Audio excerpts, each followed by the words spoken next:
এমকে ওয়াজ media. আমার কলেজের ভাইয়েরা, নারীদের একটা মানবীয় গুণ থাকে। সতী সাধবী নারীদের এক নাম্বার মানবীয় গুণ হলো তাদের মধ্যে কোনো অহংকার থাকবে না। কি থাকবে না? অহংকার। 2 নাম্বার, সত্যবাদী হবে। কখনো তারা মিথ্যা কথা বলবে না, কোনো পরিস্থিতিতেই মিথ্যা কথা বলবে না। 3 নাম্বার, ন্যায়পরায়ণ হবে। ন্যায়পরায়ণের মানে হলো স্বামীর নিকট আত্মীয় যারা, তারা যখন আসবে তাদের খেদমত করবে কি করবে না। বহু নারী আছে স্বামীর দিকের কোনো মেহমান যখন আসে, ওনার নাকটা তখন বাঁকা করে, কপালটা বাঁকা করে, চোখ ছিটকায়, এমন নারীও আমার দেশে আছে না? নেই? এটা ন্যায়পরায়ণ হলো না। এটা ন্যায়পরায়ণ। আপনার স্বামীর মা বাবা তারা আপনার কাছে শরীয়ত সম্মত হক তাদের আছে। 4 নাম্বার, সতী সাধবী নারীদের আরেকটা গুণ হলো তারা সব সময় ক্ষমা করবে। স্বামী যদি আজকে কিছু না আনতে পারে, বলবে আলহামদুলিল্লাহ।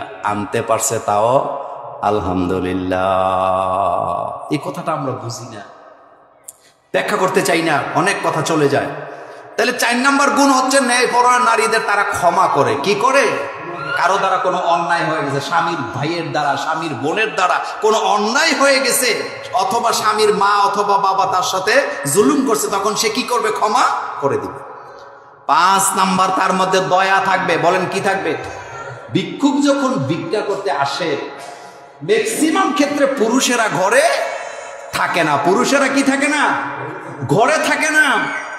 সুতরাং এই পুরুষ থেকে আগে থেকেই অনুমতি নিয়ে রাখবে যে আপনি যখন ঘরে থাকবেন না, আমি আপনার পক্ষ থেকে দান সদাকা করব, এতে স্বামীর আপত্তি থাকার কথা না। 5 নাম্বারে নম্র হবে। কি হবে? নম্র। বলেন কি হবে? নম্র হবে। 7 নাম্বারে দানশীল হবে। 8 নাম্বারে বিশ্বস্ত হবে। 9 নাম্বারে কর্তব্যবোধ তার মধ্যে থাকবে। 10 নাম্বার গুণ থাকবে, সে হবে শালীন। কি হবে? শালীনতা।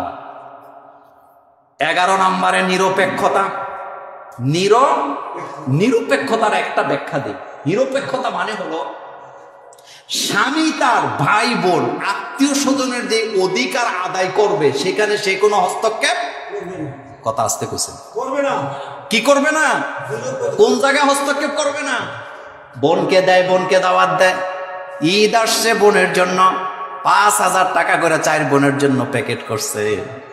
যদি সতী সাধবী নারী হয়, এখানে নাক গলাবে না। ওরে কিছু দেন না, এটা কোনো ব্যাপার না, ও কান্দুক, ওরে নিয়ে একটু বাইরে একটু ঘুরে আসেন। তাহলে খেয়াল করেন, নিরপেক্ষতার মানে হলো স্বামী যে তার বোনদের ভাইদের অধিকার আদায় করবে, এখানে স্ত্রীর নাক গলাগলি করবে না। কিন্তু বোনকে দেওয়ার কারণে স্বামীর সাথে স্ত্রীর ঝগড়া চলে 6 মাস, এমন স্ত্রী বাংলাদেশে একজনও নাই, তবে কুমিল্লা জেলায় নাই। 12 নাম্বারে করুণা। করুণা, বলেন কি শব্দটা কি? করুণা। তার মধ্যে করুণা থাকবে। 13 নাম্বার, তার আচরণ হবে উত্তম আচরণ। কি আচরণ? জোরে বলেন। উত্তম আচরণ। কিন্তু চিংড়ি মাছের মতো লাফায় এমন আছে না? চিংড়ি মাছও তো ভালো, 2-1টা লাফ দিয়ে থামে। এরপরে 14 নাম্বার, সহিষ্ণুতা। বলেন শব্দটা কি? সহিষ্ণুতা পরায়ণ। 15 নাম্বার, পোশাক। নারীদের পোশাক আর পুরুষের পোশাক কি এক? না। কথা শোনেন, জিন্সের প্যান্ট একটা পরছে, হাতা কাটা ফাতুয়া একটা পইরা, নিজের চুলগুলো ছোট ছোট করে কাইটা বিমানে যায়, বাসে যায়, মনে করে খুব আমারে খুব ভাল লাগে। বোন রে, তোরে ভালো লাগে না? তুই আয়নার সামনে দাঁড়ায় দেখিস, তোরে মাইয়াও লাগে না, পুরুষও লাগে না, হিজড়া হিজড়া লাগে।